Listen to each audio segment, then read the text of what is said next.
ወመንፈስ ቅዱስ አሐዱ አምላክ። በስመ አብ ወወልድ ወመንፈስ ቅዱስ አሐዱ አምላክ። በስመ አብ ወወልድ ወመንፈስ ቅዱስ አሐዱ አምላክ። በባሕርይ ሞት በመንግሥቱ ሽረት የሌለበት ቅድመ ዓለም የነበረ ዛሬም ያለ ዓለምን አሳልፎ የሚኖር የአብ አምላክ ያው እግዚአብሔር ስሙ የተመሰገነ ይሁን። እግዚአብሔርን የወለደችልን ሃይማኖታችን የተማርንባት መጽሐፈ ትምህርት እናታችን ቅድስት ድንግል ማርያም ወላዲተ አምላክ ከፈጣሪ በታች ከፍጡራን በላይ የእሷም ስም የተመሰገነ ይሁን። ክቡራን አባቶቻችን በየማዕረጋችሁ ሊቃውንተ ቤተ ክርስቲያን፣ አበው መነኮሳት፣ ካህናት፣ ዲያቆናት፣ የእግዚአብሔር ቤተሰቦች ሁላችሁ አንድ አምላክ በሚሆን በአብ በወልድ በመንፈስ ቅዱስ ስም እንደምን ዋላችሁ? እንደምን ዋላችሁ? እንደምን አመሻችሁ? ኃጢአታችን ታግሶ እስከዚህ ሰዓት ያቆየን ልዑል አምላካችን እግዚአብሔር ስሙ የተመሰገነ ይሁን። አንድ ጊዜ ቆሙ።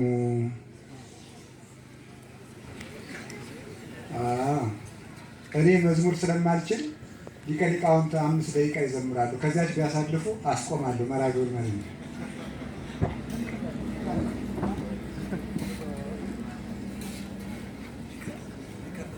ለዘማሪ ካባ ያስፈልገውም ብዬ ነው። ቅድም መምህሮኜ ካባ ለብሼ ነበር። ምን ልበል? እውነት ለመናገር ትንሽ መምህር የሆንኩ መስሎኝ መዝሙሮች ድሮ አውቅ ነበር፣ አሁን ጠፍቶኛል። እናንተም እንድትችሉ ማለት እንድትዘምሩ የምትችሉትን ልምረት ነው። ያንን የእሳት ባህር እንዳላደራ ድረሽልኝ ድንግል ስምሽን ስጠራ ስምሽን ስጠራ እኔስ በምግባሬ ደካማ ሆኛለሁ። እኔስ በምግባሬ ደካማ ሆኛለሁ። እዘኝ ድንግል እዘኝ ድንግል የዳዊት መሰንቆ የኤልያስ መና የናሆም መድኃኒት ንኢ በደመና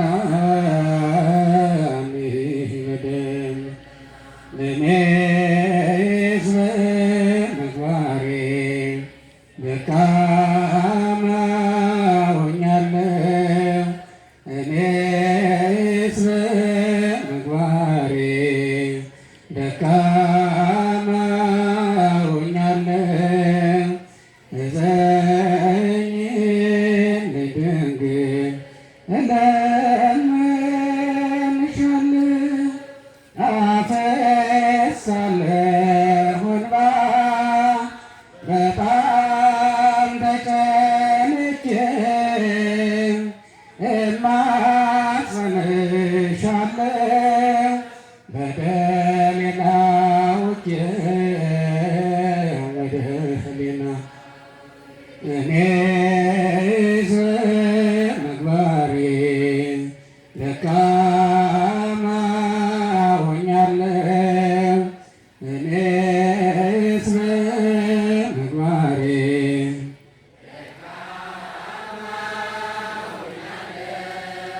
እዘኝ ድንግል እለምንሻለሁ። አንቺ ነሽ ጉልበቴ በደከመኝ ጊዜ እማጽንሽ ረዳት ምርኩዜ ረዳት ምርኩዜ እኔስ በምግባሬ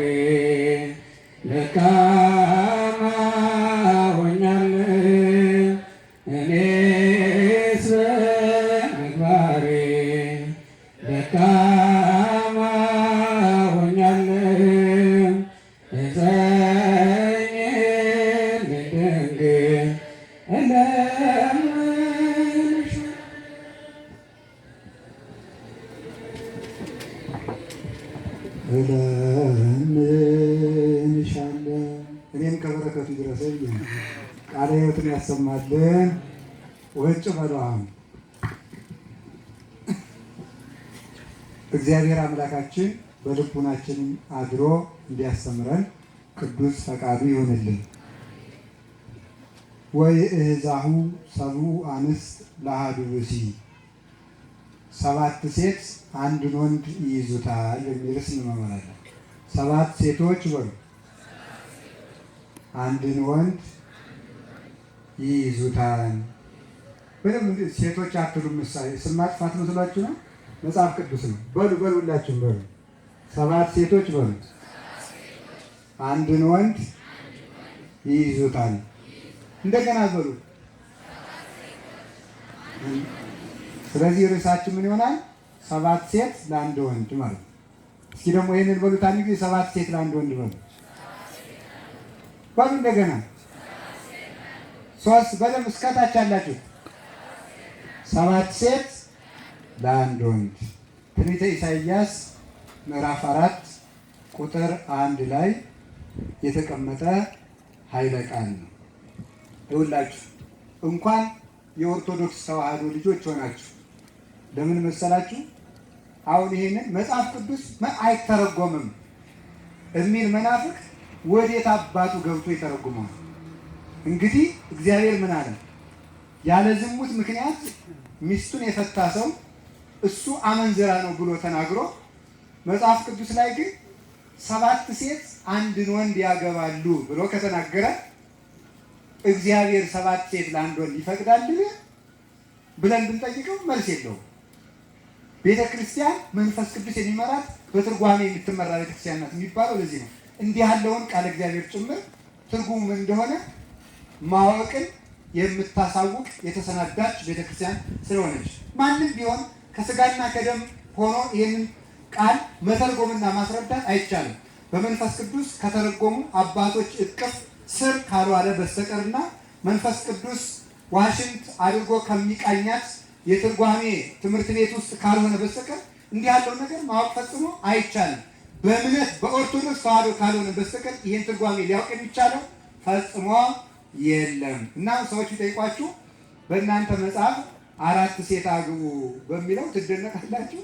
የእናንተ መጽሐፍ ቅዱስ ስንት አግቡ ይላል ነው የሚለው? 7 ሴት አግቡ ይላል። እሺ ትስማማላችሁ? አትስማሙ? መጽሐፍ ቅዱስ አዞ የለም? እሺ ስለ 2 ምክንያት የተነገረ ነው። በሰሙ ለጊዜው በዘመነ ባቢሎን ምርኮ ከዚያ ከምርኮ ከተመለሱ በኋላ ወንዶች በጦርነት አልቀው ሴቶች ብቻ ይቀራሉና ሴቶች አጥር የሚያጥርላቸው ጎመን የሚዘራላቸው ሲያጡ እንደዚያ ይላሉ። እክለዚህ አነን እሴሰይ ወልብሰዚህ አነን ትኤረዝ ዳይሙ ሰማይ ስምከ በላዕሌነ። የራሳችን እንጀራ እንበላለን፣ የራሳችን ልብስ እንለብሳለን፣ ብቻ ስምህ በላያችን ላይ ይጠራ። ወሀይድገን ነጽለተ ነቀፋ አስወግድልን፣ ቆሞ ቀር ባል የሌላት አታስብለን። በዝሙት ፈልገውት አይደለም፣ ባል የላቸውም ከምንባል አንተ በላያችን ላይ ስም ይኑርህና ባል ያላቸው ሴቶች አስብለን ብለው ይለምኑታል ብሎ ተናግሮ ይኸውም መከራ ይፈጸማል ብሎ ትንቢት ተናግሮ ነበረ። በአባቶች ልመና በእግዚአብሔር ቸርነት በሰሙ ሳይፈጸም ቀርቷል። ሁለተኛው በመጨረሻው ዘመን አሁን ባለንበት ዘመን እንዲሁ ወንዶች በመከራ እያለቁ ሴቶች እንደተወለዱ እያደጉ ወንዶች አንሰው ባል አልባ የሚኖሩ ሴቶች እየበዙ ይመጣሉ። በዚያ ሰዓት እነሱም ትክክለኛ ክርስቲያኖች ባል የሌላቸው ከምንባል አንድ ወንድ ባላቸው ይባልና በዚያ እንጠራ ስሙን ከሱ ጋር ግን ዝሙት ስለሚሆንብን ሁላችንም አንገናኝም ብለው ስምህን ግን ስጠን ብለው ይለምናሉ። በመጨረሻው ሰዓት ከብዛት የተነሳ ብሎ ይናገራል። ይሄ ለሰሙ ነው፣ ሰሙ ማለት ነው። ምስጢሩ ግን ሌላ ነው። ሁላችሁ እንደምታውቁት አሁን ሆስፒታል ውስጥ ብዙ የሚወለዱ ሴቶች ናቸው ወንዶች? ባሉ እንቅጭ ተናገሩ። ሴቶች ናቸው አይደል የሚወለዱት? ሴቶች ይወለዳሉ። አብዛኛውን እንደነገሩኝ ከሆነ ሐኪሞች አሁን ሴቶች እየበዙ ይወለዳሉ። ባልም ይጠፋል ማለት ነው። ባል ይጠፋል፣ ወንድ አይጠፋም፣ ባል ነው የሚጠፋ። ባል እየጠፋ ይሄዳል። ይሄ ደግሞ በባቢሎን ዘመን መከራ እንደሆነ ሁሉ በአሁኑ ሰዓትም ሴቶች እየበዙ ወንዶች እያለቁ ባለቤት የሌላቸው ሴቶች እየበዙ ከመጡ መከራ ይሆናል። ለምን ሲባል ተስፋ ይቆርጣሉ። እግዚአብሔር እኔን አልፈጠረኝምን? ወይስ ከፍጥረቶቹ እንዳንዱ አይደለሁምን? ስለምን ለእኔ ሳቻዬን አይሰጠኝም?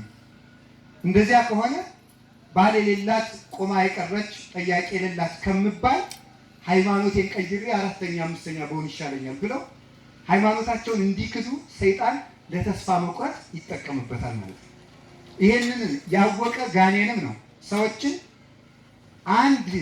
አንዲት ሴት ብዙ ወንዶችን ብታገባ ምንም የምታመጣው ነገር የለም። በደል ኃጢአቱን ተውትና በስጋዊ ተጽዕኖ ምንም አታመጣም። ግን አንድ ወንድ ብዙ ሴቶችን ሲያገባ ከሴቶቹ ብዙ መውለድ ስለሚችል በዚያ ምክንያት ዘራቸውን አስፍተው ሃይማኖትን በቁጥር ለማብዛት ይህንን ከመጠቀመው ባጋንንት መመራት ነው። የራሳቸውን መጽሐፍ አዘጋጅተው 4 እና 5 እያገባችሁ ኑሩ ያሉበት ምክንያት ይህንን ለማስረዳት አብለው ነው። ይሄ የሚገርማችሁ ይሄ ፈተና በ16ኛው ክፍለ ዘመን ደርሶ ነበረ። በ16ኛው ክፍለ ዘመን ክርስቲያኖች አንሰው ክርስቲያን ያልሆኑት ደግሞ በዙ እና ግራኝ ተነስቶ ክርስቲያኖችን ሲጨፈጭፍ አፄ ልብነ ድንግል አንድ ጥያቄ ጠየቁ። ሊቃውንቱን ሰብስበው ሌሎች ብዙ ሴት እንዲጋባ አንድ ሰው ብዙ ሴት እንዲያገባ ስለሚፈቅድ እየበዙ ሊያጠፉን ነው። እናንተ ደግሞ የኛ መጽሐፍ ቅዱስ ደግሞ አንድ ሴት ከአንድ ወንድ ውጭ ማግባት አይቻልም ይላል። ስለዚህ እንደዚህ በመሆኑ እኛ እያለቅን ነው። ወይ እግዚአብሔርን ጠይቁት፣ ሱባኤ ግቡ እና መላ ይዛችሁ ነው፣ ካልሆነ እናንተን አድርጋችኋለሁ አላቸው። ካህናቱን ሰብስበው ምን ይደረጋው እንግዲህ ወይ 4 ወይም 5 አግቡ ብላችሁ ፍቀዱ እናንተ፣ ካልሆነ ደግሞ መጽሐፍ ቅዱሳችሁን አርሙ። እንዴት ነው እኔ ላልቅላችሁ ነው ወይ ሲላቸው፣ እግዚአብሔር መቼስ በየዘመናቱ ሰው ያሳጣል። አንድ ሊቅ ተነሳና አይ እንደሱ እኮ አይደለም ንጉሥ፣ እግዚአብሔር የብዛት አምላክ አይደለም፣ የጥቂቶች የምርጦች አምላክ ነው። ይሄ የሚታወቅ ዘንድ እንዲህ ተብሎ ተጽፏል። እስመ አሐዱ ያነጥቶሙ ለአሰርቱ ምዕት ወክልኤቱ ይሰድድዎሙ ለእልፍ። ኦሪት ዘዳግም ላይ የተነገረ ነው። አሐዱ ያነጥቶሙ ለአሰርቱ ምዕት፣ አንዱን ሺህ ድል ይነሳቸዋል። ወክልኤቱ ይሰድድዎሙ ለእልፍ፣ ሁለቱ 10 ሺዎችን ድል ይነሳሉ ተብሎ ተጽፏል ብለው በዚህ ያስረዷቸው። ይኸው የሚታወቅ ዘንድ እስራኤልን ያስጨንቅ የነበረው ጎልያድ የተሸነፈው በአንድ በግ ጠባቂ በቅዱስ ዳዊት፣ ለዚያውም ከ3 ጠጠሮች በአንዱ ግንባሩን ተብሎ ነው የተሸነፈው። ነገር ግን ብረት ለብሶ የነበረው ጎልያድ ቅዱስ ዳዊትን አገዳና በትር ይዘህ የምትመጣ እኔ ውሻ ነኝን? እንደኔ መሳሪያ ታጥቀህ አትመጣም አለው። ቅዱስ ዳዊትም ካባ ደርበው መሳሪያ አስታጥቀው ሲሰዱት ኤለመልኩ በዝንቱ እንዲህ ያለ ነገር አልለመድኩም፣ በጎችን እጠብቅ የነበረው በጠጠርና በወንጭፍ አንበሳና ነምር ገል የነበረው በጡጫና በእርግጫ እንጂ መሳሪያ ታጥቆ ዘገር ነቅንቆ ጋሻ ነጥቆ ጦርነት አልለመድኩም። የጦርነት ልማድ የለብኝም። እግዚአብሔር ጋሻዬ ነው። ኃይሌ ወፀወኔ እግዚአብሔር ወእትወከል ቦቱ። እግዚአብሔር ብዋጋ ጋሻዬ ነው፣ ብሸሽ መጠጊያዬ ነው። ስለዚህ እግዚአብሔር አለቴ ነው፣ አምባዬ ነው። ወበአምላኬ የተአደው አለ አረፍት። በእኔ ላይ እንደ ሰማይ የተዘጋ እንደ ምድር የታተመ እንደ ጣራ የቆመ መከራ እንኳን ቢነሳብኝ ወበአምላኬ የተአደው አለ አረፍት፣ በአምላኬ ኃይል ቅጥሩን የምዘልበት ጉልበት አለኝ። ለአምላኬ የሰንጹ ፍኖቱ። እግዚአብሔር አምላኬ ደም ማፍሰስና ጦር መነቅነቅ መንገዱ አይደለም፣ የእሱ መንገድ ንጹህ መንገድ ነውና ንጹህ መንገድ ይዤ እዋጋለሁ ብሎ ጠጠሮቹን ይዞ ሄደ። እንደምታውቁት 5 ጠጠሮችን በወንጭፍ ይዞ ነበረ። ያችን ወንጭፍ ያዘ፣ ሄደ። እኔ ውሻ ነኝ እንደ ጠጠር ይዘህ የምትመጣ አለው። አዎ ውሻ ነህ። ውሻስ እንጀራ የጣለለትን ያውቃል፣ አንተ ግን የፈጠረህን አታውቅም። አንተ በጉልበትህ ትመጣለህ፣ እኔ ግን በምትገዳደረው በእስራኤል አምላክ ስም እመጣብሃለሁ አለና ያ ብላቴና ወንጭፉን ብድግ አድርጎ ወንጭፉ አንድ ጠጠር ብድግ አደረገና ሲወረውራት ሰውየው ብረት ለብሶ ስለነበር ቅዱስ ሚካኤል የጽድቅ አበጋዝ ነውና የጎልያድን የብረት ልብስ ብድግ ሲያደርግለት የዳዊት ጠጠር ሄዳ ከግንባሩ ላይ ጥልቅ አለች። ያን ጊዜ ወደቀ። እግሩንም ተረግጦ ጉልበቴ ሆይ እወድሃለሁ ብሎ ዘመረ። ስለዚህ እግዚአብሔር የጥቂቶች አምላክ ነው። ስለዚህ ጉልበት አያሻም ብለው ንጉሱን እንደዚህ አጽናንተውት ነበረ። እኛንም እግዚአብሔር የሚያጽናና ቃል ይስጠን። አሁን ወደ ሀሳባችን ስንመጣ እግዚአብሔር የጥቂት አምላክ ነው። እነዚያ ያቺ ወንጭፍ የእመቤታችን የቅድስት ድንግል ማርያም ምሳሌ ናት ይላሉ አበው። አምስቱ ጠጠሮች የአምስቱ አዕማደ ምስጢር ብለው ይተረጉማሉ። 3 ሲያደርጓቸው ደግሞ የአብ የወልድ መንፈስ ቅዱስ ምሳሌዎች ናቸው። አንዱ ዳዊት የወረወራት ጠጠር የክርስቶስ የስግው ቃል ክርስቶስ ምሳሌ ነው። ከ3ቱ ጠጠር በአንዱ ጎልያድን ከነሰራዊቱ እንደደበደበው ከርስት አስወጥቶ እንደሰደደው ከ3ቱ አካል አንዱ አካል ወልድ ሥጋ በመልበሱ አጋንንትን ከነሰራዊቱ ከነአበጋዙ ድል የምንነሳበት ጉልበት አግኝተናልና እግዚአብሔር የጥቂቶች አምላክ ነው።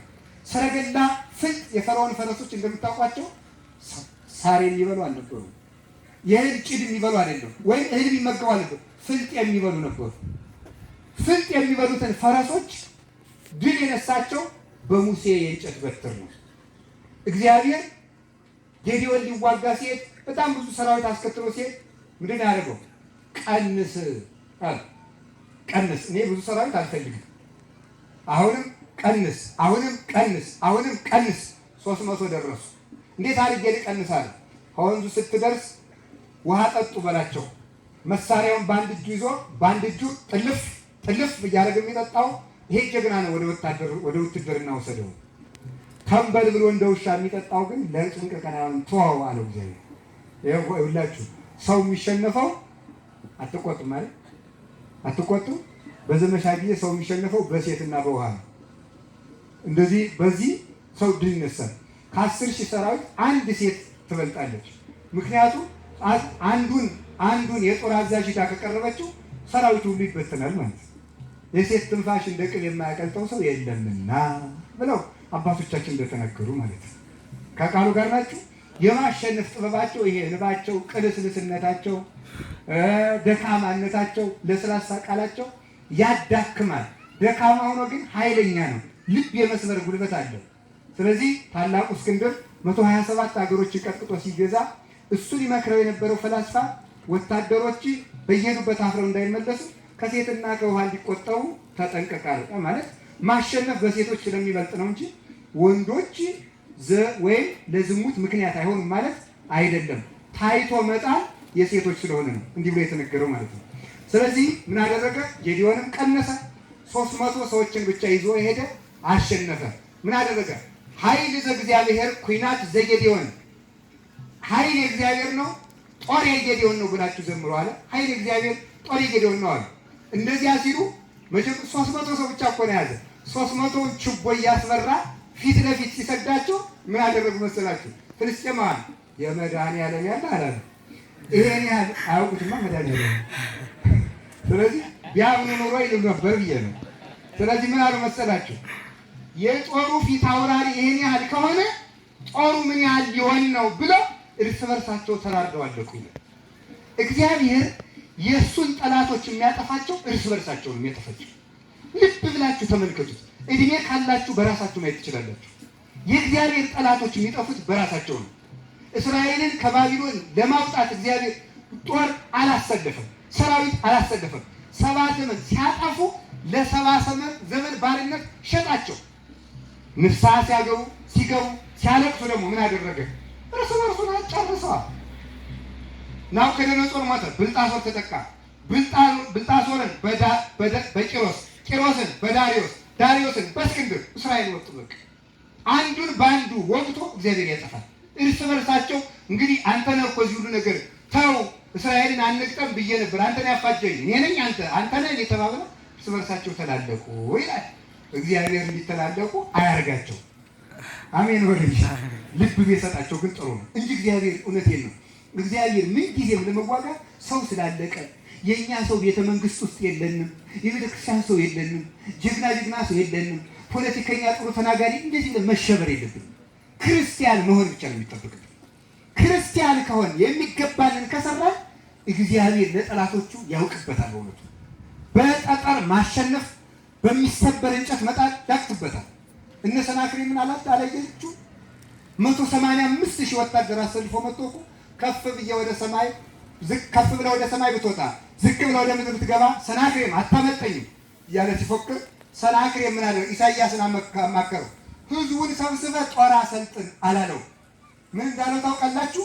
ልብስህን ቅደድና ከታቦተ ጽዮን ገብተህ አልቅስ። 185,000 ወታደር መጥቶብኛል ተጭኖ መንግስቴን ሊወርሰኝ ነው፣ ህጉን ከአምልኮ ሊወጣ ነው። አልቅስ። አለቀሰ። ሌሊት ሰናክሬም ሳይሰማ ቅዱስ ሚካኤል መጥቶ የብርሃን ሰይፉን ጋት የምታክል ቢያሳየው 185,000 ወታደር ሁሉ አመዱን አለቀ። እግዚአብሔር በቁጥር አይቸገርም። እግዚአብሔር የብዛት አምላክ አይደለም። ጥቂት ብዙሃን ጽዋን ወህዳጣን ብሩያን የተጠሩ ብዙዎች የተመረጡ ግን ምኖች ናቸው፣ ጥቂት ናቸው። እግዚአብሔር ሁልጊዜ የጥቂት ነገር ወዳጅ ነው። ማር የመጸወተ ይጸድቃል ሳይሆን ምን የመጸወተ አለ? ውሃ። ሰው ሁሉ የሚያገኘውን ማለት ነው።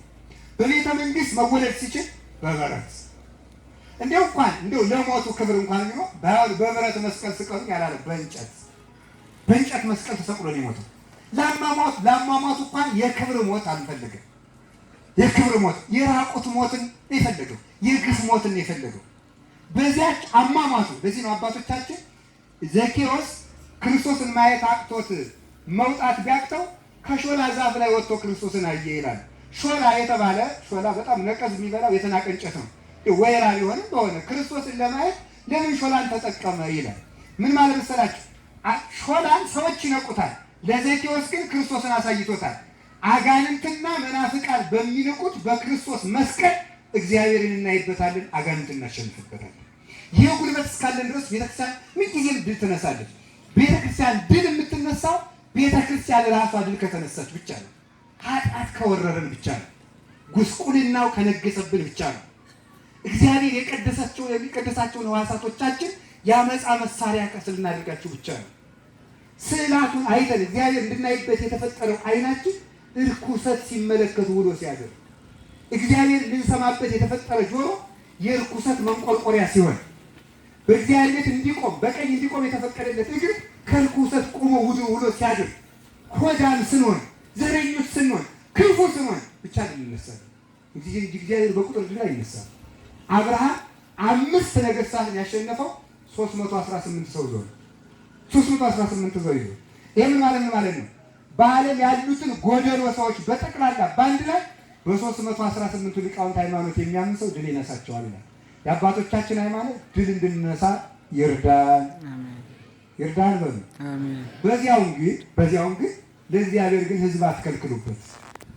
ሰይጣን ሕዝብ እያበዛ እናንተ ለምን በጣም ሆዳን ራስ ወዳድ ትውልድ ነው ያለው። ወዲህ መቆጣጠሪያ የምትጠቀሙ ሁላችሁ ሆዳሞች ናችሁ። በእግዚአብሔር ሕዝብ የምትከለክሉበት፣ ለእግዚአብሔር ሰው የምትከለክሉበት። አንድ ሕፃን ሲወለድ የእግዚአብሔር መልክ ነው የሚወለድ። የእግዚአብሔርን መልክ እንዳናይ የምትከለክሉ እኮ ናችሁ እናንተ። አንድ ክርስቲያን እኮ 3 ልጆችን ሲሆን 3 የእግዚአብሔርን መልኮች እያሳየን ነው። እግዚአብሔር የሚመስሉ 3 መልኮች ያንን ነው የምትከለክሉ። በእግዚአብሔር ሰው ነው የምትከለክልበት። አላችሁ ከእንዲህ ያለ ወዳምነት እግዚአብሔር ይሰውራችሁ። ስለዚህ ሁላችሁም ብዙ ተባዙ፣ ምድርን ሙሏት።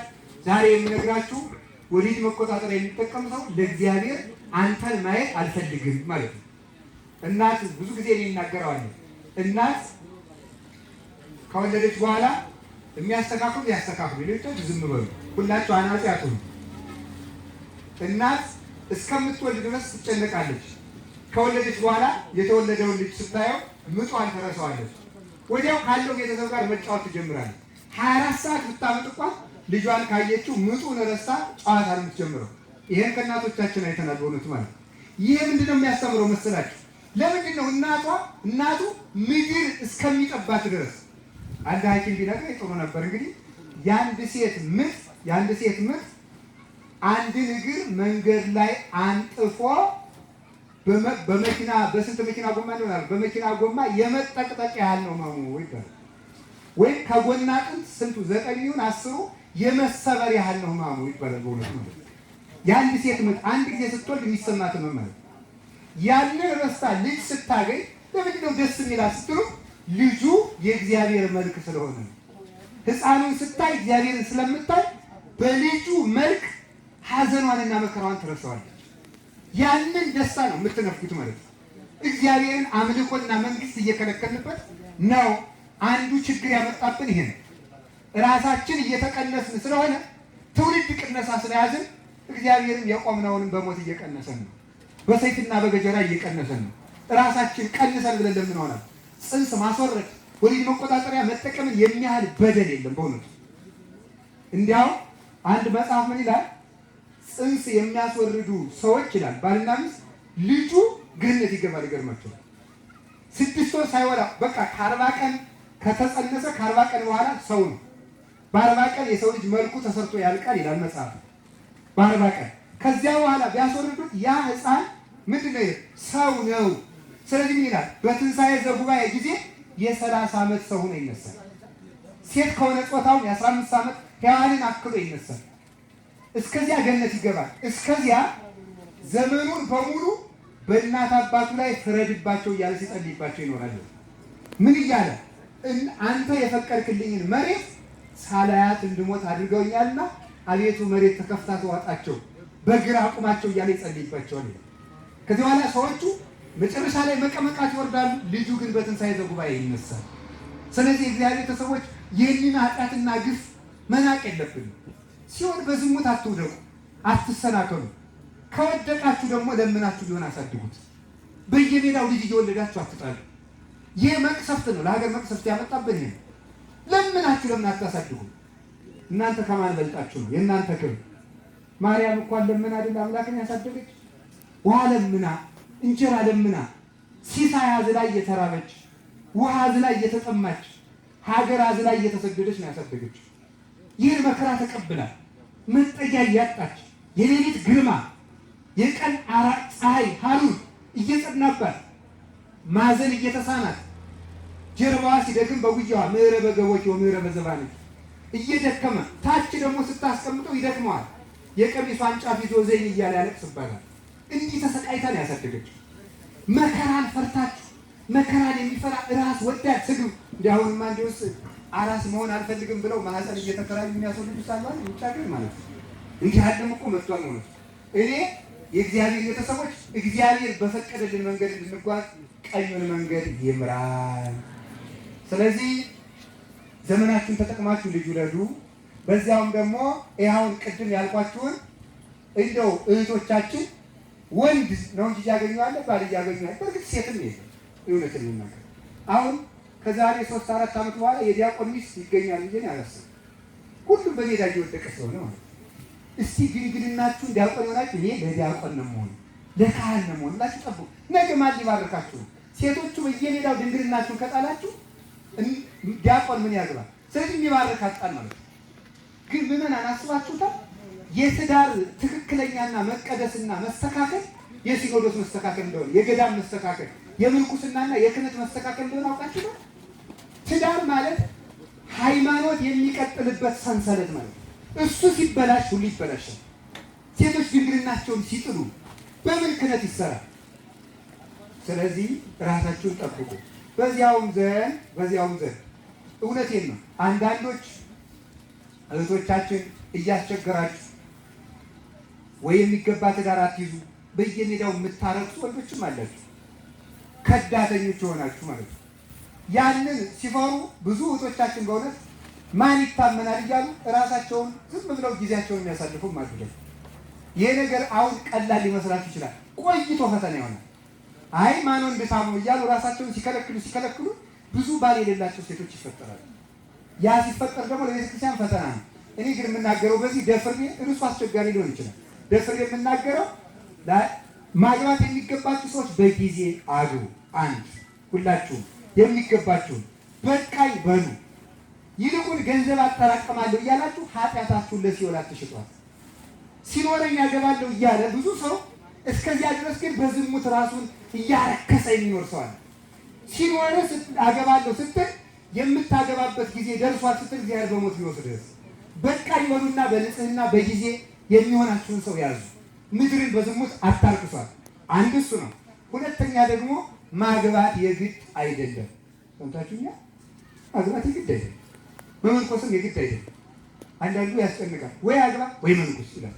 ሳያገቡ መኖር አይቻልም? ይቻላል አይቻልም? ክርስቲያን ከተሆነ ይቻላል። አንድ ሰው ክርስቲያን ከሆነ ክርስቲያን ሆኖ አሁን ተመልከቱ ምን ማድረግ ነው? ዋናው ዓላማው መጽደቅ ነው። እስኪ መጽደቅ በሉ። መጽደቅ ነው።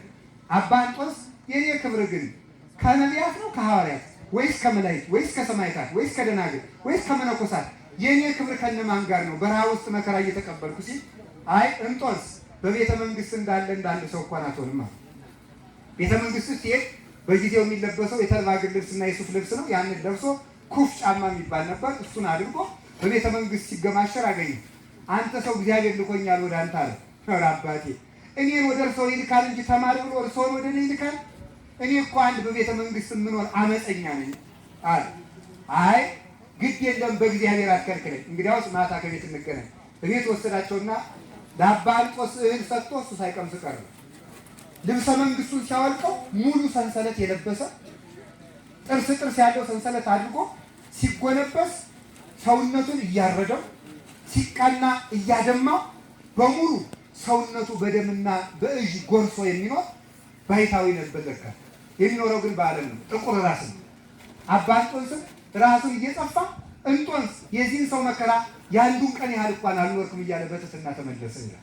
ስለዚህ የትም ሆኖ መኖር ይቻላል። ዋናው ግን ክርስቲያን መሆን ነው። የሚቀድመው ማግባት የሚገባችሁ አግቡ። ግን አገባለሁ ብሎ ከመመነኮስ እመነኩሳለሁ ብሎ ከማግባት አገባለሁ ብሎ መመንኮስ ይሻላል። እንዲሁ ምንኩስና ጨርሳችሁ እንዳትመኙት፣ በሞት ያፈርሰዋል። እኔ እውነቴን ነው የምነግራችሁ ማለት ነው። የራስ እያጠፋን ስለሆነ ማለት ነው። የአስኮላ ተማሪ ገዳም ከገባው ወዲህ ነው ገዳም እየተበላሸ ያለ ማለት ጥሩ ማለት ቢገባ ችግር የለም። ግን ገብቶ ወዲያው ክብስብስብስብስብስ አይኑን ሽፍን አይኑን ጭምር ይሸፍናል። ቆይቶ ገለጥ እንዛ ያክመስ ሳይላል ቀይቶ ሳቅ ፍግግ ገለጥ እያለ ወዲያ ጥፋት፣ ለአባቶችም ጥፋት፣ ለእናቶችም ጥፋት ተነግሮ አይሰማ። ባይዛዊ አርሴማ ተገልጣልኛለች ሰማይቷ ነው ያለች። እንደው እኮ አይደርስ ባትገለጥልህም እንዴት ብላ ነው ቅድስት አምላክ እንኳን ቅድስት አርሴማ የንስሐ አባታችሁን በልማችሁ አይታችሁ ታውቃላችሁ? እማምላክ በፍጹም ማለት እንዲህ ያለ የትልጅ ስለዚህ መነኩሳለሁ አትሉ። የመጀመሪያ ዕቅዳችሁ አዱ። ግን ሳይሆንላችሁ ቀርቶ ባታገቡ ደግሞ ተስፋ አትቁረጡ። በማን በክርስቶስ ደስ ይበላችሁ። እስቲ በሉላችሁ በክርስቶስ ደስ በማን ደስ ይበላችሁ? በክርስቶስ ደስ ይበላችሁ። የክርስቶስ ሙሽራ በመሆናችሁ በዚህ ደስ ሊላችሁ ይገባል። ስለዚህ እንዲህ ያለ መከራ ሊመጣ ይችላል ብሎ እግዚአብሔር ተናግሯል። ሁሉን እንደ ፈቃዱ እንድንሸኘው አምላከ ቅዱሳን ይርዳን። አሜን በሉ። ትርጉሙን ተናግሬ ልጨርስ። ምንድን ነው ያሉት እነዚህ ሰዎች ቅድም? እባክህ ሰባታችን ለሰባታችን ባል ሆነን የራሳችን እንጀራ እንበላለን በሉ። የራሳችን እንጀራ እንበላለን፣ የራሳችን ልብስ እንለብሳለን፣ ስምህ ብቻ በእኛ ይጠራ፣ ከነቀፋም አድነን። እሺ ይሄንን ነው ብቻ ባል የላቸውም ከመባል አይደለም። ወደ ምስጢር እናምጣው። 7 ሴቶች አንድን ወንድ ባል ያደርጋሉ ማለት ፍጽምት ቤተክርስቲያን ክርስቶስን ሙሽራ ታደርጋለች ማለት ነው። 7 ማለት ፍጹም ማለት ነው። 7 ማለት ፍጹም ነው። በዕብራይስጥ ፍጹም የሆኑ ቁጥሮች አሉ። 7፣ 10፣ 30፣ 60፣ 100 እነዚህ ናቸው። እነዚህ ፍጹም ይባላሉ። እና ስለዚህ ከፍጹም ቁጥሮች አንዱ 7 ነው። 7 ሴቶች የተባለው ፍጽምት ቤተክርስቲያን ማለት ነው። እስኪ ፍጽምት ቤተክርስቲያን በሉ። ፍጽምት የሆነች ቤተክርስቲያን ሙሽራዋ ማን ነው ማለት ነው? ክርስቶስ ነው። ክርስቶስን ሙሽራ አድርጋ ትኖራለች። ታዲያ ምን ማለት ነው? ተመልከቱ። የራሳችን እንጀራ እንበላለን። የራሳችን እንጀራ እንበላለን ማለት ያንተን ስጋ በልተን እንኖራለን። የራሳችን ልብስ እንለብሳለን ማለት አንተን ልብስ አድርገን እንኖራለን። በ40 ቀን በ80 ቀን በለበስነው የክርስትና ልብስ ራቆታችን የተጠመቅንበት ምክንያት አንተን ለመልበስ ነውና፣ የምንጾምበት ምክንያት የሕይወት እንጀራ አንተን ለመመገብ ነውና ልብሳችን አንተ፣ እንጀራችን አንተ አድርገን እንኖራለን። ጥሩ የክርስቶስን ስጋና ደም መብላት ከሆነ ለምንድን ነው የራሳችን ያሉት ቢባል እሱ የለበሰው ስጋ የኛ ስለሆነ ይላሉ አባቶቻችን። እሱ የለበሰው ስጋ የሰው ስጋ ስለሆነ አንተ ከኛ የነሳውን ስጋ በዚያውም ላይ ክርስቶስ ራሳችን እኛ ሕዋሳት ሆነን ስለምንኖር ሀባሃሎ ርስ እየ ያህሉ አባል ራስ ካለበት እግር ተከትሎ ይኖራልና ክርስቶስ ከገባበት ራሴ ወደ ገባበት የት እግሬም እንደሚገባ ራሴ ከፍ ሲል እግሬ አብሮ ከፍ ሲል ክርስቶስ ራስ ነውና ከፍ ብሎ የተሰቀለበት ምክንያት እግሮቹ የሆን እኛን ከፍ ለማድረግ ነው። ስለዚህ ተመልከቱ፣ ከፍ የሚያደርግን ራሳችን ክርስቶስ ነው ለማለት ራሳችን እንለዋለን።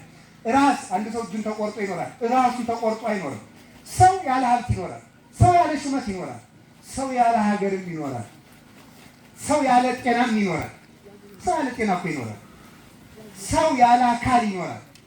ቶማስ ዘመራስ 22 ዓመት እጅ እግሩን እየተቆረጠ ኖሯል። አፍንጫውን ቆርጠው ለአንድ ቀን ለጣዖት ያጤሱታል። ትንሽ ጣቱን ለአንድ ቀን ያጤሱታል።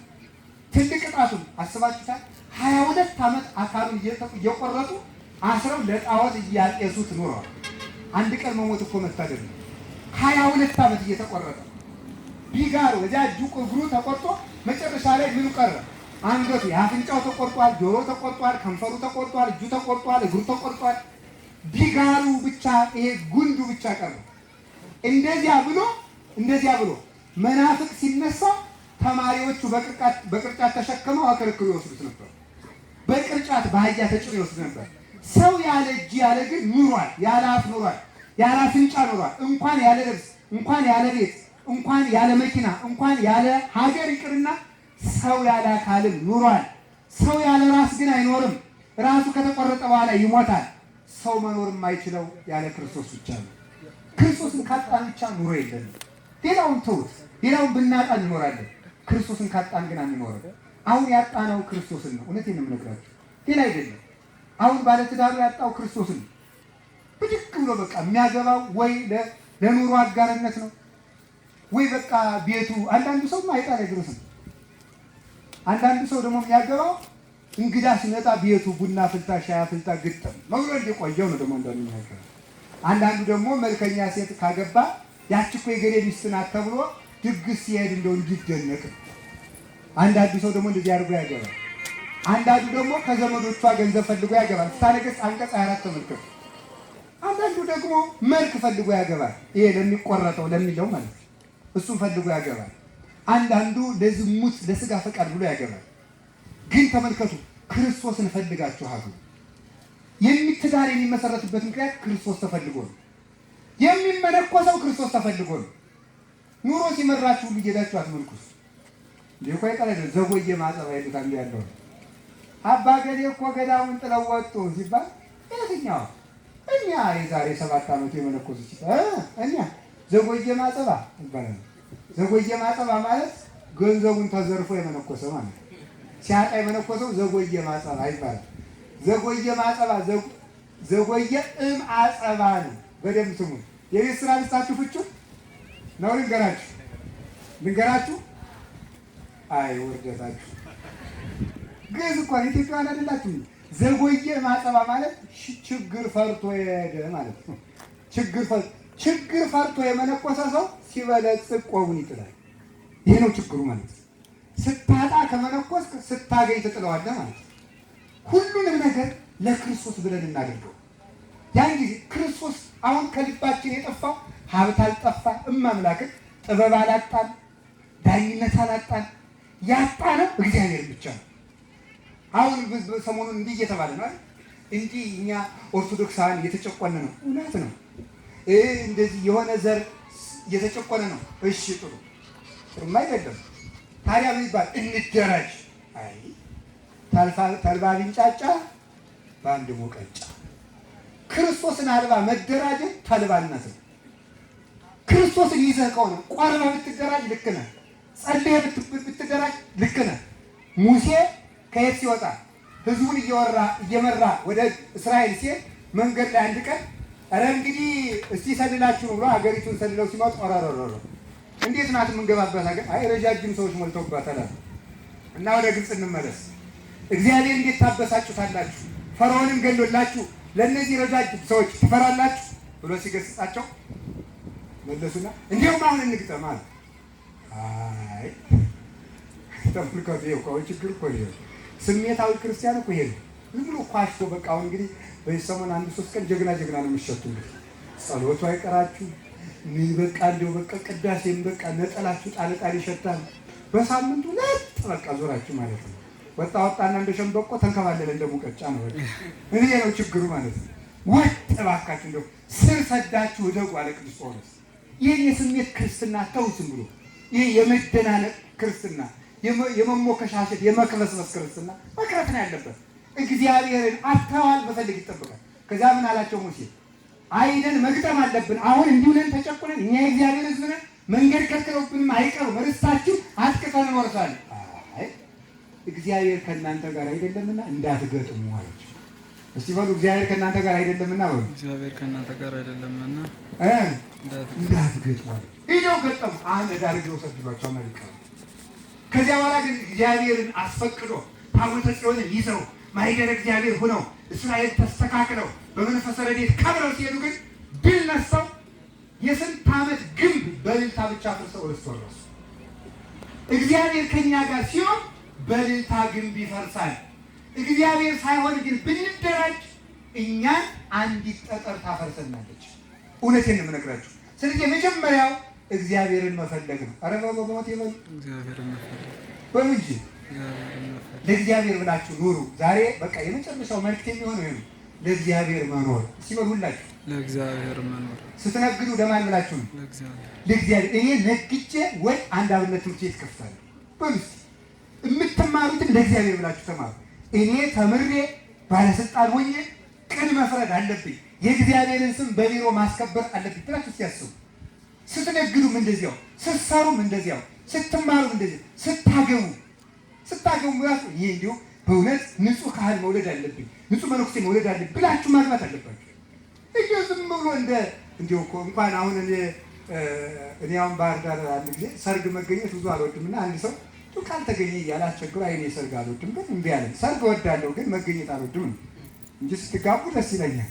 ግን ሰርግ መገኘት ግር አይደለም። በእርግጥ ጥሩ ነው ግን መገኘት በቃ እኔ አይሆንልኝም። እሺ ባጭር እና የሆኑ አባቶች አስገድደውኝ ሄዱና ከወሰዱኝ አባቶች አንዱም አሉ እዚህ እና አብረን ሄድንና በሩ ላይ ስንደርስ እኔ በጣም እየከፋኝ ሄድኩና ኩፖን አለ አለ እንዲያውም ተመስገን ብዬ ተሳፍሬ እኔ ተመስገን ብዬ ወደ ቤት የተመለስኩ ማለት ነው። እና እንዲሁ እዚያ እንኳን ዘሎ አልተገባም። የገጠር ሰው ቢሆን ራፈር ሰውን አንተ ፀሐዩን አበርዳው ነበር የሚል ማምላክ። አሁን እዚህ ቤተክርስቲያን ደን 6 ሰዓት ላይ ሙሀይ አሉ እዚህ አቃቢ ነበርኩ አሉ። አሁን ወጥቻለሁ አሉ። ለእኛ ጠላ ሲሰጡ ኮቸሮ ሲሰጡ ቆይ እንጂ ልጨምራችሁ ወደ ስንት ሰዓት ነው ይዤዋለሁ እዚህ በፌስታል ለምትፈልጉ እሰጣለሁ ዋጋ ማለት ነው። የሙሀይል ኮቸሮ አልቋል አለ። ስለዚህ ለሁላችሁ አምጡ እዳምጣው ገብ እዳምጣ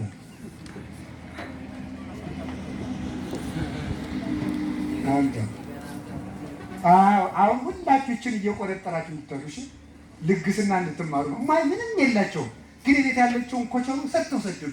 ያለ ልግስና ይልመድባችሁ። እናንተ ቤታችሁን በብረት ታጥሩና እግዚአብሔር ቤት ይገባል። ለማኝ እንዳይለምናችሁ አጥራችሁ። በርግጥ ሌባውን ከባድ ነው፣ አስቸጋሪ ነው በእውነቱ ማለት ነው። እና በብረት ታጥሩ። ተማሪ አያገኝ ልጋስ መሆን ይጠበቃል። እና ልግስና የሙሀይ በረከታቸው ይደርብ። አዎ የተማሪ ልማዱ ነው። እኔም ኮቾሮ ይዤ መጣሁ ለእናንተ ብዬ ነው እንጂ አልወስደውም በእውነቱ። መጨረሻ ላይ እዚያ ይቆማሉ እንድትቀምሱ። በዚያው ስለ ቅዱስ ሚካኤል የቅዱስ ሚካኤል በረከት ይደርባችሁ። ከሙሀይ ተቀብዬ መዘከር ከቻልኩ ምን ችግር አለ? ስለዚህ ዋናው የምነግራችሁ ነገር ሁሉንም ነገር ለእግዚአብሔር ብላችሁ አድርጉት። እስቲ ሁሉንም በሉ። አባ እንጦንስን አንዱ ሄዶ እንዲህ አለው፣ አባቴ አግባም ይለኛል መንኩስም ይለኛል ምን ይሻለኛል አላቸው። ይላቸዋል እንዴ ሳቃችሁስ? ምን ይሻለኛል ሲላቸው ምን አለ መሰላችሁ? ሁሉንም ለእግዚአብሔር ብለህ ካደረግከው ያድንሃል። ሁሉንም ለማን ብለህ ካደረግከው በቃ እንደዚያ ነው። መንኩሼ እንዲሆናለሁ ያምርብኛል፣ በጸሎት አስብ እንዲህ ያልኩ ምዕመናንን አስገብራለሁ ብለህ ካልክ የዲያብሎስ ሲያስገብር ይኖራል። መንኩሼ ቀዳዳ ደፍናለሁ ብለህ ከገባ ግባ። ስታገቡም እንደዚያው ለእግዚአብሔር እንዲህ ማድረግ አለብኝ ብላችሁ መስዋዕት ለመክፈል ከሆነ የገባችሁ በምንም ታምኑ ቢርባችሁ አትፋቱም፣ መሰናክል ሊገጥማችሁ አትፋቱም። ለእግዚአብሔር ብላችሁ ከኖራችሁ ብትሞቱ እንኳን ለእግዚአብሔር ትሞታላችሁ። አሁን የጠፋው ለእግዚአብሔር ብሎ የሚማር ለእግዚአብሔር ብሎ የሚሾም ለእግዚአብሔር ብሎ የሚነግድ እንዲህ ያለ ሰው የጠፋ። ሁሉንም ለእግዚአብሔር ብላችሁ ለራሳችን ከመኖር እግዚአብሔር ያድነን። እና አሁን የጠፋን ማን ነው አልኳችሁ? እግዚአብሔር በሉ እንጂ እግዚአብሔር። ምን አለ ቅዱስ ጳውሎስ የተናገረውን ሲተረጎም ቅዱስ ዮሐንስ አፈወርቅ ምን ነው ሌላው ይቅር እግዚአብሔርን ዕቃ የጠፋውን ሰው ያህል እንኳን መፈለግ ነው አለ። አሁን እሱ ሞባይል ቢጠፋችሁ ቆይ ቅድም ይነገራል፣ እዚህ ይነገራል። ሞባይል ጠፍቶኛል ብላችሁ ታስነግራላችሁ። ወንበሩን እስቲያውን በሞቴ እስክሪብቶ ሲጠፋችሁ ስንቱን ዶክመንት ብጥር ዝግኑን እንደምታወጡ ስታገላብጡት ስትል እግዚአብሔር ግን ከልቡናችሁ ጠፍቶ ስንት ቀን ፈልጋችሁታል? እስቲ ስጋውን ደግሞ የማትቀበሉ እጃችሁን አውጡ እንዳትወጡ።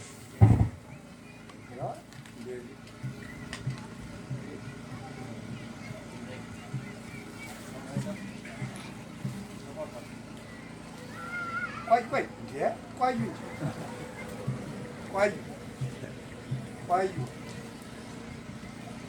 ኧረ ቆዩ።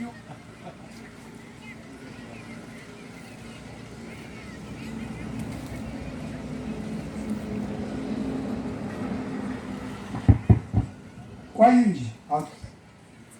ጌታ 3 ሰዓት ዘርግቶ እናንተ ደግሞ እዚህ ምሳችሁን በልታችሁ በጠላ ተቀምጣችሁ በሏን ቆዩ እንደዚህ ያርጋችሁ ቆዩ ጥቂት ጥሩ ነው። የስንት ሰርቃችሁበት ስለሚሆን ጥሩ ነው። ስለዚህ ሁላችሁም እግዚአብሔርን እንድታገኙ እግዚአብሔር ይርዳችሁ። አሁን በዚህ አብይ ጾም የመጀመሪያ ስራችን የሁላችንም ምንድነው? እግዚአብሔርን መፈለግ ነው። እግዚአብሔርን መፈለግ ሁላችንም ቤታችሁ ውስጥ መፈለግ አለባችሁ። ንግዳችሁ ውስጥ እውነት እግዚአብሔር አለ ወይ? እውነት ህይወታችሁ ውስጥ እግዚአብሔር አለ ወይ? ንግግራችሁ ውስጥ እውነት እግዚአብሔር አለ ወይ? መኝታችሁ ውስጥ ሌሊት እውነት እግዚአብሔር አለ ወይ? አውርዱት። እግዚአብሔር አለባችሁ ወይ? በጆሮአችሁ ውስጥ እግዚአብሔር አለ? የትኛው ህይወታችሁ ውስጥ ነው እግዚአብሔር ያለ? እና እግዚአብሔር አለብኝ ወይ? ጉባኤ ስለተሰበሰብን በእግዚአብሔር ስተመላለስ መሰላችሁ የትኛው አካሌ ነው ለእግዚአብሔር የተገዛው ብላችሁ ብትሰጥ ሁሉም ከስሮ ታገኙታላችሁ። የመጀመሪያው ራስን መቀደስ ነው። ስለዚህ ፍጽምት ቤተክርስቲያን የእግዚአብሔር ሙሽራ ናት ብሎ እንደተናገረ 7 ሴቶች ለአንድ ወንድ ይሆናሉ የተባለው ፍጹም ክርስቲያን የክርስቶስ ሙሽራ ይሆናል ማለት ነው። ሲበሉ ፍጹም ክርስቲያን ወንድ የማን ሙሽራ ይሆናል? የክርስቶስ ሙሽራ ይሆናል። 7 የተባለበት ምክንያት ከ7 ነገሮች ነው የተፈጠረው። እንደምታውቁት 4 የሥጋ ባህሪ 3 የነፍስ ባህሪ አለው። ስለዚህ አፈርነቱን መቀደስ አለበት፣ እሳትነቱን መቀደስ አለበት፣ ነፋስነቱን መቀደስ አለበት፣ ውሃነቱን መቀደስ አለበት። እንደ አፈርነቱ ሊታገስ ይገባዋል። እንደ ነፋስነቱ ክፉን ከደግ መለየት አለበት። እንደ ውሃነቱ መጥራት፣ መንጻት፣ ማልቀስ ይጠበቅበዋል። ንስሐ መግባት ይጠበቅበታል። እንደ እሳትነቱ ሙቀተ ሃይማኖት ሊኖረው ይገባል። ሙቀተ ሃይማኖት ማለት እግዚአብሔር ሲደፈር የሚቀና፣ ቅዱሳን ሲሰደቡ የሚቀና፣ ቤተክርስቲያን ስትዋረድ፣ ስትሰደብ፣ ስትተች የሚቀና የሚቆጨው፣ የራሱ ሕይወት ሲበላሽ የሚቆጨው ሙቀተ ሃይማኖት ማለት ትኩስ ጸሎት፣ ትኩስ እንባ፣ ትኩስ ስግደት፣ ትኩስ ክርስትና፣ ትኩስ ንባብ፣ ትኩስ አኗኗር የሚኖር በራዳ ያልሆነ እንዲህ ያለ ክርስቲያን ለክርስቶስ ይገባዋል። ስለዚህ ተመልከቱ 7 ሴቶች አንድን ወንድ ማለት ክርስቶስ የኛን የሚዋሃደ 7 ባህሪያት ሲቀደስ ነው ማለት ነው። ምን ማለት ነው? የልቡናችን የምናስበውን ስንቀድሰው 1፣ የምንናገረውን ስንቀድሰው 2፣ 3ኛ ኑሯችን ሲቀደስ ከቤት ጀምሮ ቤታችን ላይ የተለጠፉት ጽሑፎች፣ የተለጠፉት ነገሮች፣ ቤታችን፣ አዳራችን፣ አካሄዳችን ዕቃ ስናስቀምጥ ጀምሮ እንደው እኮ ክርስቲያን ዕቃም ሲያስቀምጥ ብድግ ብሎ አያወረውርም። ትዕግስት በዚያም ይለካል ማለት ነው። አነጋገሩ ክርስቶስ እኮ አያችሁ ከጭምትነቱ የተነሳ የጧፍ ቁስታሪ አያጠፋም ይላል። የተቀጠቀጠ ሸምበቆ እንኳን አይሰብርም ይላል። ጭምት ነው። የሰው ክብር አይነሳም፣ አይነካም። ፈሪሳውያንን እንኳን እንዴት ያከብራቸው እንደነበረ ታውቃላችሁ አይደል?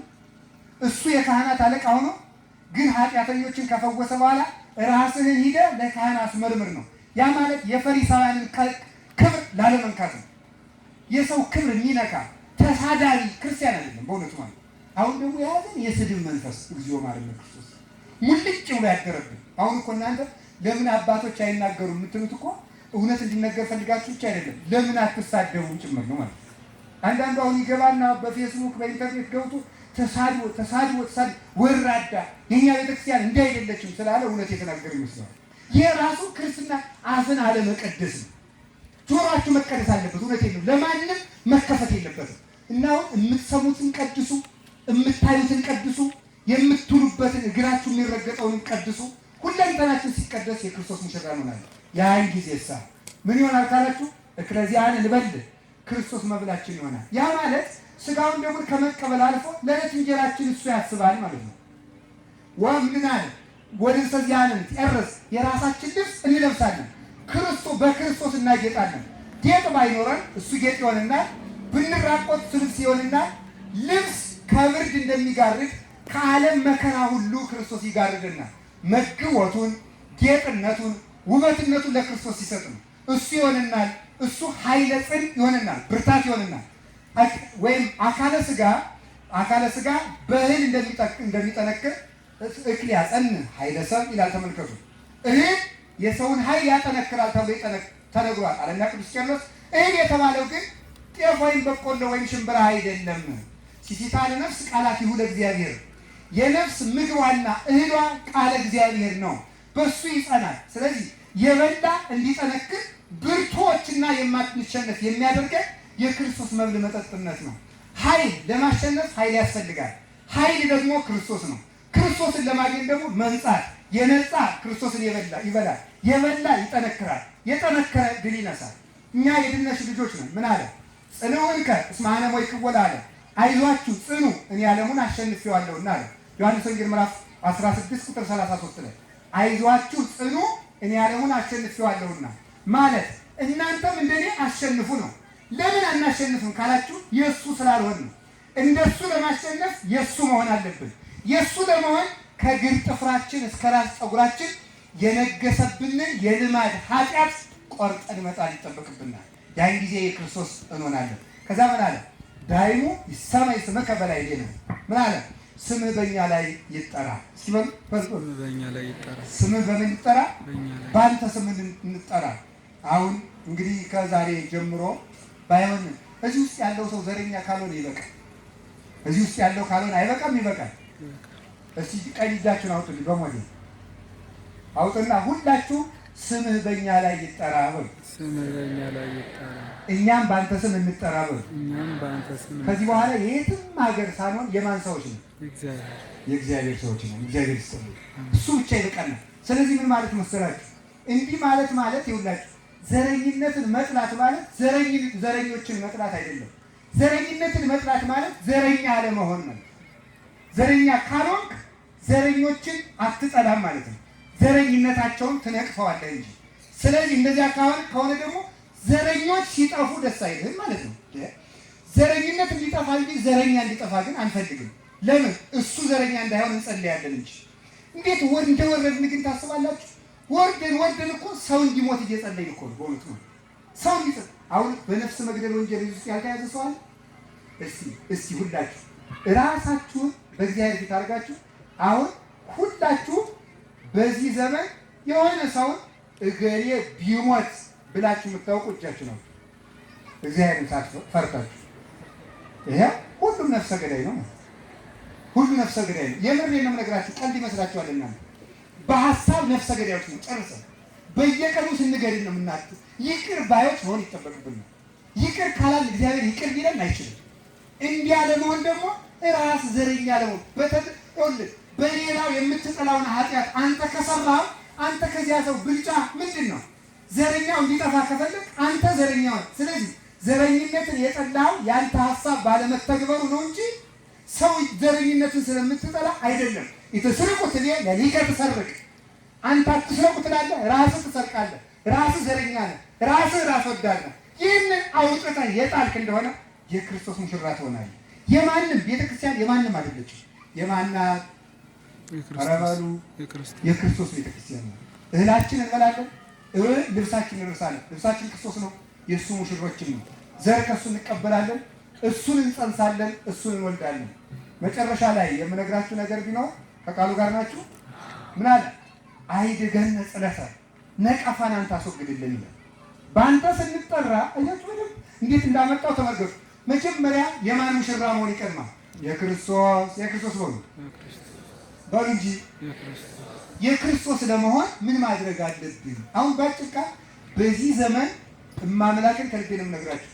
ኢትዮጵያ የምትነሳው በምንድን ነው ካላችሁ ክርስቲያን በመሆን ብቻ ነው። ክርስቲያን በመሆን ነው። ትክክለኛ ክርስቲያን ደግሞ ምንድን ነው ካላችሁ የክርስቶስ ሙሽራ በለውን። ይሄን የክርስቶስ ሙሽራ ማለት ነው ማለት ባል እና ሚስት በመኝታ ተገናኝተው ልጅ እንደሚወልዱ ወንጌልን ማህፀን አድርጎ ከክርስቶስ ጋር የሚገናኝ እሱ የክርስቶስ ሙሽራ ነው። በየቀኑ 4ቱን ወንጌል እያነበባችሁ በሱ መመሪያ የምትኖሩ ከሆነ የክርስቶስ ሙሽራ ናቸው። አሁን ከዛሬ ጀምሮ እንግዲህ ነግሬያችኋለሁ። በየቀኑ ቢያንስ ግማሽ ምዕራፍ ወንጌል ማንበብ አለባችሁ። ከማቴዎስ ወንጌል ጀምራችሁ ግማሽ ምዕራፍ ወንጌል ቢያንስ በቀን ታነባላችሁ። እዚያ ያ የሚላችሁን ካደረጋችሁ ክርስቲያን ናችሁ፣ የክርስቶስ ሙሽራ ትሆናላችሁ። ባል ከሚስቱ ጋር በአንድ መኝታ ይገናኛል። ክርስቶስ ከክርስቲያን ነፍስ ጋር በወንጌል ማህፀን ይገናኛል። የሚወለደው ልጅ ምግባር ይባላል። ያንን ለመጽነስ ነው። ማንም ተመልከቱ፣ ገመናዋን ለማንም የምትሰጥ ሴት እሷ አመንዝራ እንደምትባል፣ የእሷን ልብስ ማንም የሚገልጣት እሷ የረከሰች እንደምትባል፣ ሰው የነፍሱን ሕሊናና ልብስ ለማንም ለዲያብሎስ ውሽማነት የሚገልጥ ከሆነ እሱ ምንድን ነው? የክርስቶስ ሙሽራ አይደለም። መመሪያ ወንጌል የሆነ ግን እሱ ክርስቲያን ነው ማለት ነው። ስለዚህ ክርስቲያን ለመሆን የክርስቶስ ሙሽራ የሆነ ብቻ እንደውም ቅዱስ ይኸውላችሁ፣ አሁን አንድ ሰው እንጀራ ከቤቱ ጠርቶ ሊያበላችሁ ይችላል። ውሃም ሊሰጣችሁ ይችላል። ሸሚዝም ሊሰጣችሁ ይችላል። ሚስትን ስጠይቱ ሊሰጣችኋል? ይሰጣል? አይሰጥም። እስቲ አሁን ሴቶችም እናቶቻችን ለጋስ ናቸው። እንዲሁ ባልሽን ስጪ ለኔ ባል ይሁን ትላት አንድ ሴት ትሽጥራለች? አትችልም። በእውነቱ ልጅ አይችልም። እግዚአብሔርም በመቅደሱ ይቀናል። እስኪ በሉላችሁ፣ በመቅደሱ ይቀናል። በምን ይቀናል? በመቅደሱ ይቀናል። እንደዚያ ከሆነ ለምንድን ነው የምንፈርሰው? ስንፈርስ ለምን ዝም ይላል ካላችሁ መቅደስ መሆን ስላቃተ ነው። መቅደስ እንጂማ መቅደሱ ብንሆንማ ባል በሚስቱ እንደሚቀና እግዚአብሔርን በእኛ ይቀና ነበር። ቅዱስ ኤፍሬምን እንዳለ ታውቃላችሁ? ጌታዬ እኔ እኮ ያንተ ሙሽራ ነኝ። ያንተ ሙሽራ ስለሆንኩ ዲያብሎስ እኔን ከአንተ ሊነጥቀኝ ይፈልጋልና ባል በሚስቱ ይቀና የለምን? አንተም በእኔ ቅና እንጂ። ቅናና እኔን ሊይዘኝ የሚፈልገውን ሰው ተበቀለው፣ ያም ሰይጣን ነው ብሎ ይነገራል። እግዚአብሔር መቅደሱ ሆነን እንዲጠብቀን መቅደስ መሆን አለብን። መቅደስ ለመሆን ከዘፈን ከርኩሰት ከየትኛውም የረከሰ ስራ ሁሉ መለየት ይጠበቅብናል። ሙሽራ ስንሆን ስጋውን እንበላለን። አያችሁ፣ የሙሽራውን ድግስ እንበላለን። ከዚያ በኋላ ክርስቶስን እንለብሳለን። የፈለጋችሁን ልብስ ብትለብሱ ከሞት አያድናችሁ። ክርስቶስን ለብሳችሁ ብትገቡ ግን እሳት ይጠፋላችኋል፣ ይቀዘቅዘላችኋል። ትዝ ይላችሁ እንደሆነ እኮ ቅዱስ ቂርቆስና ቅዱስ ኢየሉጣ እንደ ክረምት ነጎድጓድ ከሚፈላው በርሚል ገብተው እሳቱን ያጠፉት ምን ይዘው? የቀዘቀዘ ውሃ ወደ በርሚሉ ጨምረው ነው። ክርስቶስን ለብሰው ሲገቡ እሳቱ ጠፋላቸው። አሁንም ይቻለን የጥፋት ውሃ እያነደደችልንና እያፈላችልን እንዳትጽፍ ጽፎ እንዳይሰጠኝ ድጋሚ ማስጠንቀቂያ ዘግቶብኛል። እንግዲህ ቶሎ ልጨርስ ነው። እሺ፣ ከቃሉ ጋር ናችሁ? እግዚአብሔር ከሁላችን ጋር ይሁን። ስለዚህ አንድ ሰው እሳትን ሊያጠፋ እንደ ቅዱስ ቂርቆስና እንደ ቅዱስ ኢየሉጣ ወደ መከራ የሚስቡ ልጆችን ማፍራታል። እናቱ መከራው ስትፈራ ተመልከቱ፣ ቀኝ እጇን ይዞ ወደ እሳቱ ይስባት ነበር። ድግስ እንደሚወስድ ሰው እናቱን ቀኝ እጁን ይዞ ነይ ወደ እሳቱ እንግባ ይላታል። የ3 ዓመት ሕፃን ማለት ነው። ለምን ብትሉኝ ክርስቶስን ስለለበሰ ነው። ለብሶ ገባ፣ እሳቱን አጠፋው። አሁን ኢትዮጵያ ውስጥ በጣም ብዙ እሳት ነዷል። የዘረኝነት ምኑ ተነግሮ ይዘለቅ። መላ አካሉ ፈርሶ የቱን ይጀላንሰው የሚባል ሰው መስላለች። እዚህ እሳት ውስጥ ነው ያለ ነው። አሁን ከተማም ኖር ገጠም ኖር የሆነ ዘርም ይኑራችሁ የሆነ ስምም ይኑራችሁ ከዚህ እሳት ውጭ አይደላችሁ። ወደንም ጠላንም አሁን በርሚሉ ውስጥ ገብተናል። በርሚሉ ቀዝቅዞልን እንድንወጣ ከፈለጋችሁ ክርስቶስን መልበስ ይጠበቅብናል። ያንን የምንለብሰው ደግሞ ራሳችን በማንጻትና ስጋውን ደግሞ በመቀበል ነው። ወደ ማንም እጣትን በመቀሰር ሰላም ልናመጣ አንችልም። በጳጳስ ስታመካኙ፣ በመነኮሳት ስታመካኙ፣ በቄስ ስታመካኙ፣ ስጋ አንጸሊታ ራስን አንጻ። ስለት ከማስገባት ጥላ ገዝታችሁ ከማምጣት ብር ከማምጣት ሻማ ከማምጣት ብዙ ሙዳይ ምጽዋት ከማምጣት በግ በሬ ከመሳል ይልቅ ራሴን ይዤ እመጣለሁ ብላችሁ ተሳሉ። ሁላችሁ ራሴን ይዤ እመጣለሁ በሉ እንጂ የትንሣኤ በሉ ብታደርሰኝ በሉ ሁላችሁ ብታደርሰኝ ራሴን ይዤ እመጣለሁ በሉ። ተስላችኋል። እንግዲህ ራሴን ይዤ ብላችኋል አይደለም? ራሴን ይዤ ማለት እግራችሁን ጥላችሁት እንዳትመጡ። ይህ እናንተ እኮ አልተረዳችሁም፣ ትስቃላችሁ አይደል? ወይ አይናችሁን ጥላችሁት እንዳትመጡ። ራሴን ይዤ ማለት መላ አካሌ። አሁን አንድ ሰው ከዚህ ሲመጣ አንድ እግሩን እዚያ መቶ ጥሎ ይመጣል። ያ ማለት ማለት ነው ያልነጻ አካል ካለህ፣ ኃጢአት ያላቆመ አካል ካለህ መላ ሆነ ሙሉ ሆነ አልመጣህም ማለት ነው። ሙሉ ሆነን ስንመጣ የእግዚአብሔር ሙሽራ እንሆናለን። በዚያም እሳቱ ይጠፋል። ከክርስቶስ ጸንሰን መልካም ቃልን እንወልዳለን። ከዚያ በኋላ ምን አለ?